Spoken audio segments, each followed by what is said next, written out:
And welcome everybody to the 12 o'clock show with Mayor Joe. A very big show today, lots of information, but we're going to kick it off with our first time guest, as I know him, Dr. Seleshi. Thank you so much for joining us. Thank you, Joe. Mayor Joe, thank you so much for having me.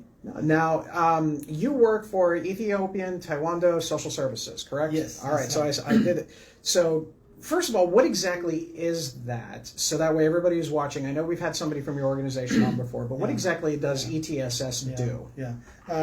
Thank you for asking that question, because Ethiopian Tewahedo Social Services is one of the prominent refugee immigrant serving organizations in Central Ohio, established in 2000 to serve the Ethiopian community as an outreach, grassroots organization. Then in 2005, we expanded our mission to embrace all new Americans in Central Ohio, plus all low-income individuals in Central Ohio. So our purpose, our mission, really to facilitate integration of new Americans in our cities and counties and states. So integration is so very important, because we want to improve the quality of life. We want to increase the culture, the heritage, and their history of refugee immigrants, because we have a culture, we have a talent, we have all kind of things, so that we would like our children, also at the same time our communities that we are working together to know about the culture and the history of refugee immigrants. So that's in the nutshell what. But the main thing that why we did this is because we want the whole world to welcome refugees, because as you know, nowadays there is an immigration crisis everywhere, and because of that we want really the world to welcome refugees, not only welcoming but also providing the support needed that they need, the training area skills that they are looking for, because that makes them to become more healthy, self-reliant, contributing members of our society. That's the catchword, is contributing members, because we don't want to live on the shoulder of American taxpayers, rather than we want to contribute to the economy, to the labor, to all kind of things. Well, I appreciate it, especially, that kind of leads into the next question. So obviously you've been around for quite some time in this role. Things have changed in the last year. What are some of the things, like the biggest things that you've seen that is different now than what it was, let's say, 2 or 3 years ago, or even 10 years ago? There is a lot, especially in being a refugee immigrant serving organizations. The last 2 years are really changing, because there are so many waves of uncertainty. Every day things are changing. The economy, the political environment is not in favor of refugees, immigrants. There are so many myths and misunderstandings, information flowing up. The funding cut, funding freeze, and especially the United States Refugee Admission Program is on pause, and it stops in last year, and it just recently opened to serve some Afrikaners. Other than that, it's almost closed. So there is chaos and fear and frustrations under the community, and also there is a lot of information going out. So our challenge is, number one, there is continuously, every time there is funding cut for refugee immigrant serving organizations, especially resettlement agencies. At the same time, there is a growing need of the community. So we are really struggling in between. But last year was a very challenging time for us, 2025. I mean, it was everywhere. What we hear, news from week after week, month after month, is so different. So we're struggling, but somehow I would like to thank the Central Ohio community standing with us, supporting with us, the funding coming from individuals, from the cities like you, like the city of Columbus, Whitehall, the county commissioners, and really, and the whole corporate world is supporting us, and we were able to survive and to continue serving our clients. So things are changing, but who knows? Maybe I'm always optimistic. Maybe for a good in the future, or maybe the other side. But I believe in the American people that will make this happen, because we are coming together as one. Well, one thing that I know we've had when Tatiana was on the show a while ago, we talked about what are some of the biggest misconceptions that when people say, that immigrants are coming and they're going to be new Americans, what's some of the biggest misunderstandings that the general public have about this? Thank you for bringing that. That's what really the most difficult part is a misunderstanding and misinformation about refugee migrants. Because number one, most people understand that immigrants are not contributing to our economy, which is not true, which is false. Because I'm serving the refugee migrant community for the last 27 years. I'm also a resident of Reynoldsburg actually, so my kids grown up here and graduated from Reynoldsburg High School and graduated from Ohio State University. We enjoyed, living, and we see the impact of refugee migrants. This question, because coming now and then, the Health and Human Services, Department of Health and Human Services, make a study in 2005 for 15 years, from 2005 to 2019, and they came up that refugees and asylees over 129 net asset fiscal impact to the United States of America. So yes, when they came as a newcomers, there is a support because they are new. There is basic needs that they need: food, shelter. There is health screenings, health assessment, and also enrolling in schools. All that is in the initial phase is covered by the federal government. But once they are assigned in our area, within the 90 days, our role is to become them self-sufficient, to get employment. So what does that mean? Getting employment means they are paying taxes back. So they are not really burden for the American taxpayer. So that's what, the backbone, like TSS organizations are the community backbone for helping them to integrate into the Central Ohio community. We help them through community participation and engagement. We help them in employment. We help them in health and wellness programs, the youth program. So that way we can make them as much as possible to be self-sufficient so that they are contributing members. And this study shows now and then that how refugees are impactful for our economy, for our city. And Reynoldsburg, like the Botanic Nepali community, they are here from Bryce Road to Taylor Road or the other side. You will see all these businesses fill in the city of Reynoldsburg and city of Columbus. So they really grow the economy. Even the population grows. Had it been the refugee immigrants are not here, it will be vacant. Most housing industry is really growing because of refugee immigrants' talent and entrepreneurship. So I think that's the biggest myth, that most people, they think that refugees are not contributing. That's number one. Number two is that immigrants and refugees are criminals. This is really, really hurting us. I've heard that I've heard that every now and then that they are criminals. Even now, there was a study now. Last week there was a city meeting in Columbus, and one of the legal organizations was invited, and they stated that most people, those who detained because of criminal were very, very minute number of all the cases. So it just hurts us really. They are very law-abiding people. They try to learn the law. They try to work hard, raise their children. But in any community, there will be some criminals, of course, so that they have to be detained in proper way, in a human way, in a fair way. They have to be. There is a law, but that really hurts us a lot. And there are so many myths about refugee migrants, but it is good to know each other and learn each other, so that understand from our side, we can understand from the other side, so that the best way to really avoid this is to learn how to live together. Yes. Rather than pushing each other. We're all in this together. Exactly. So. We are all. And also there is another, refugee migrants are more inclined to Democrats, and because they are in favor of them bringing them. It is not. It's really half and half. There are Republican New Americans, there are Democrat, New Americans. So, it is a value that your consciousness, what leads you. It's not because you came and settled, everybody is in the pocket. No, that's the wrong way. So you're not making them sign an agreement to be lifelong Democrats or anything? No.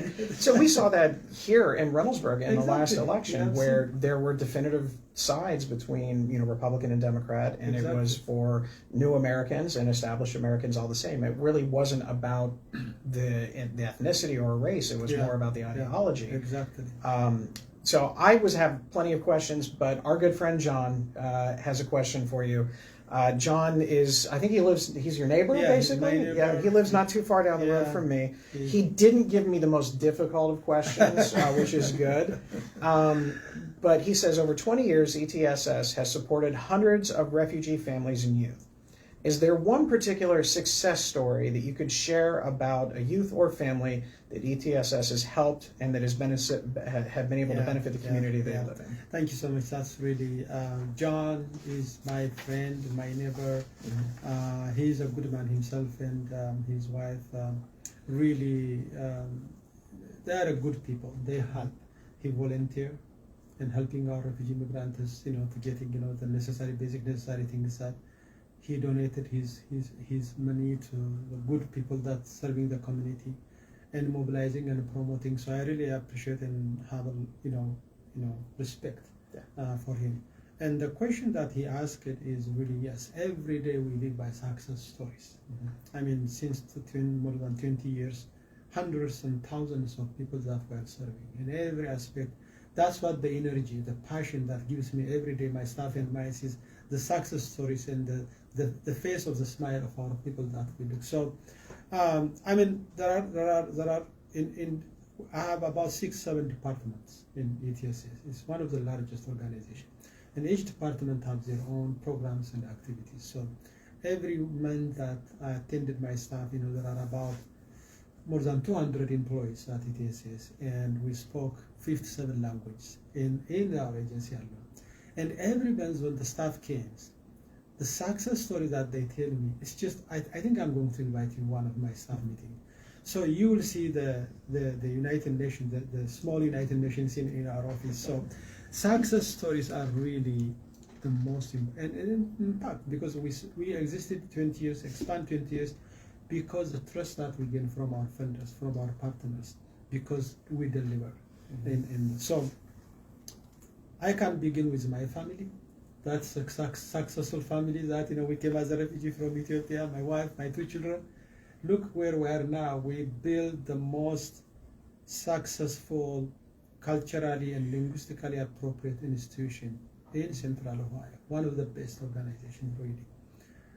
I'll not detail in the success of my family, but let me tell you one family, a single mom with her 3 children came as a refugee, and the county assigned her to our program to take English as second language, get employment, get the kids to get education, and all those kind of things. So she attended.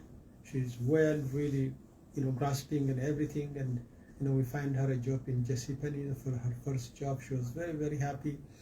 And then her children, the eldest, graduated from high school because he joined our after school. Both of them, they joined our after school program here in Reynoldsburg. And the elders, the biggest guy, he became a volunteer for ETSS, and then became an intern, and then became a site coordinator, and then he became a program manager, and then he became an assistant director, fully running the youth employment program. Now he promoted and he got a good job, an investment bank. So when I see this kind of growth of professionalism, it's not only him, others. So that you invest in the family, because if the family, his mom come for her barrier, unless you obstacle the other issue, the whole family is still in struggle. So it's a family-centered model that we are working.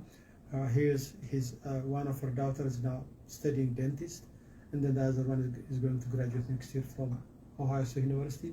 So it's really, every time they came in thankful and they came in our events, they were supporting us. That family is our success story. We provide them transportation with anything that they have problem, like we are a family. So, this kind of stories are continuously in every day. There is a Congolese community that we help him through our asset development program, who purchased his first home, through our program. In the Bhutanese Nepali community, all the people that we see them, they have gone through all our English as second language basic skills training, and there is millionaires now, like in the Bhutanese Nepali community, who were even our employee, both husband and wife. Now they are a very successful businessman in Reynoldsburg, Ohio. So I mean, there's a lot of stories that we can talk about, success stories. So, but that family, until now, they are connected, working together. They are very successful in different levels of their professional life. Well, again, I can imagine you have plenty of great stories all the way around. I do appreciate sharing a few of them with us. Did we have any questions that popped in? All right, so John didn't send another question. John did not I send was any more surprised that John questions. didn't have more than one question, but He we'll go knows, with that. he knows the organization. He was part of the youth summit. He was volunteering. He was on the job fair on the north side, and he's one of our awardees actually, a good volunteer award. That I mean, there are so many people. Central Ohio, one of the generous communities that I have seen, and Reynoldsburg really now is engaging us more, involving us more. We're really thankful for that, because that's what refugee immigrants, they are afraid or intimidated, because of the language barrier, because of the cultural. They don't understand the system. So we have to really create, how to engage. I mean, the Butalicha Pali communities have a big celebration here at Reynoldsburg, which it's amazing. Then everybody has to go there and support them, and at the same time, new Americans have to come to our city events. We have to engage. The prayer services that you council designed, it's a great way of connecting, because faith leaders have a lot of respect in our community. So I think working together is the best, because we learn from each other, and then we can build our economy, so everybody win-win. No, absolutely. Well, thank you so much for coming in. Thank you. I do appreciate it. Thank you. We'll have you back on. I know you've got some things that you have to take care of today. So Yes. Thank you very much. There are things, and take care of that, but I really appreciate it. Thank you. Thank you so much. Got a lot of other things to talk about today, but again, ETSS is a great organization, so check them out. So. Yes. This is the information that you want. Absolutely, we'll take it. All right, thank you very much. Okay. All right, kind of moving. Thank you. Thank you, Jennifer. Yep. Very nice to meet you. Good And one. Jessica. All right, so we got a lot of other I'll call things. you maybe. Absolutely. Okay. Yep. So Reynoldsburg City Schools had their board meeting last week. A couple of topics that came up, some things with Hannah Ashton, and then obviously they did bring up a little bit of a discussion with the levy, so that'll be something that people can take a look at. The next board meeting is March 17th, right here live at City Hall, so they will be here at that point in time. We do have some fun code enforcement news. Believe it or not, the sun is out, it's shining. It's supposed to be 60 degrees next week. So we're going to make some announcements on our pollinator policy. So gone is the days of no mow May. That is no longer going to be an option. No mow May is gone. We're going to be moving towards more of a pollinator garden program that has been successful. We are also going to have an actual event on March 28th with a bunch of different organizations that are very familiar with how to establish pollinator gardens and a pollinator safe environment. So they will be coming. Trust me, you'll see that. Those details will come out a little bit sooner.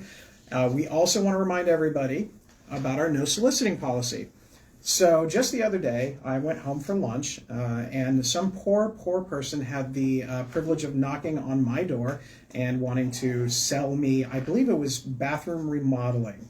And needless to say, he found out very quickly that probably not the best door to knock on when we're talking about things. So I asked him, about, hey, did you check in with City Hall? And he said, of course he did. And I said, oh, where's your ID badge? Oh, my boss has it, or it's in my car. And so we go through the whole thing. And eventually I said, well, I'm actually the mayor, and I sign off on all of these different types of things. And the look on his face was absolutely priceless. I wish I had the Ring camera to kind of show for this. But I explained to him it's a very simple process. You go to the police department. They provide ID badges for everybody. It's verifiable, so that way everybody in the community knows that these are legitimate businesses and there's no scam or anything else like that. And I'm sure that right after I told him that, he went and told his manager, and they came back to City Hall and got those ID badges. Or maybe not, but again, there is a possibility there. That being said, if a solicitor does come to your door, they are supposed to have an ID badge. If they do not, you can call the non-emergency line and report them if you want to. I have no idea if RPD will have the availability to go and do anything about it at that particular moment, but it definitely is something that's there. Helps if you tell us what business it's out there. So that's that one. Reynoldsburg Police Department does have an event next Sunday in support of Officer Nichols. We've talked about that a couple times. It's a Kingy's Pizza from 12 to 3 p.m. on Sunday, March 8th. There's going to be admission, gets you all-you-can-eat pizza and soda. There's a 50-50 raffle, silent auction, and all sorts of other different things.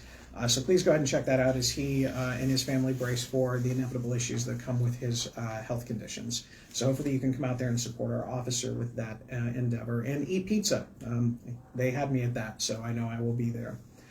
Good updates. We mentioned about the weather getting a little bit warmer, so hopefully we'll see some more activity on our work states, specifically Wagner Road. You're looking at that work probably resuming in mid-March. Now, if the temperatures are pretty consistent in 60, maybe a little earlier, first thing that's going to be worked on, street lights, traffic signal at Priestley and Wagner, as well as sidewalks. That'll be the first thing that's going to be worked on, which could start as early as 2 weeks from now.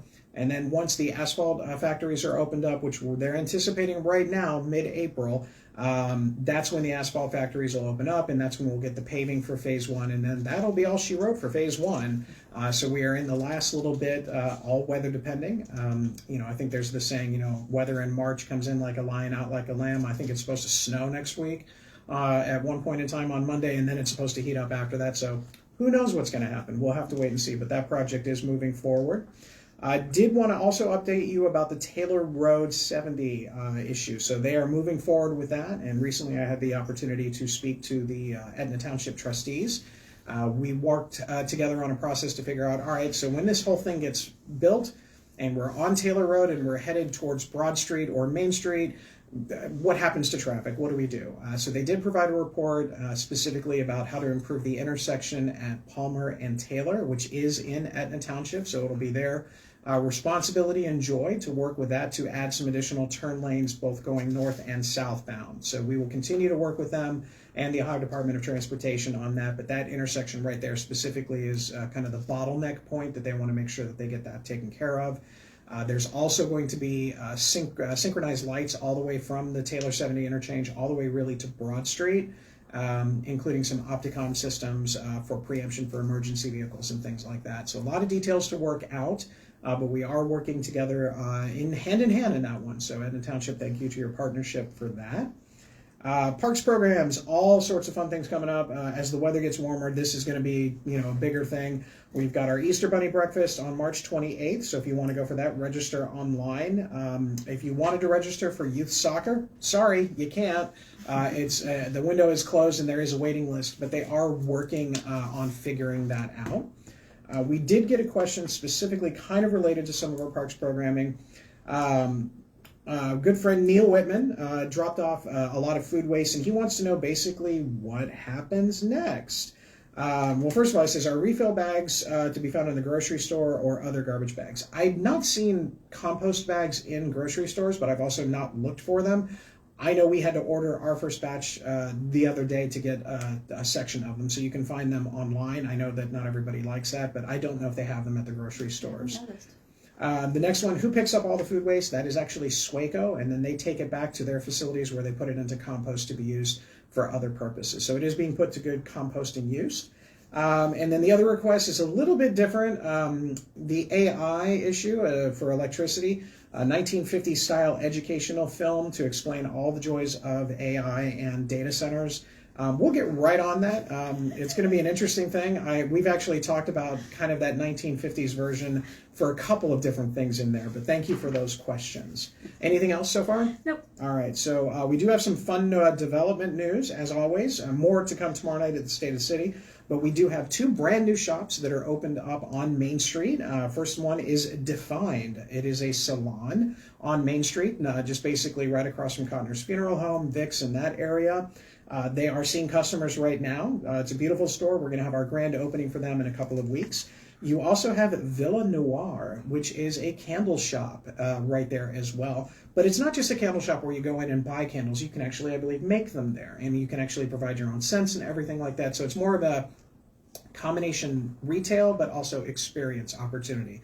So some of those shops are coming into the area, which is great. We also have a photography studio that will be coming in at the Trivium building, just by where Brewster's used to be. Still working on getting something back in there, so we'll get that in there.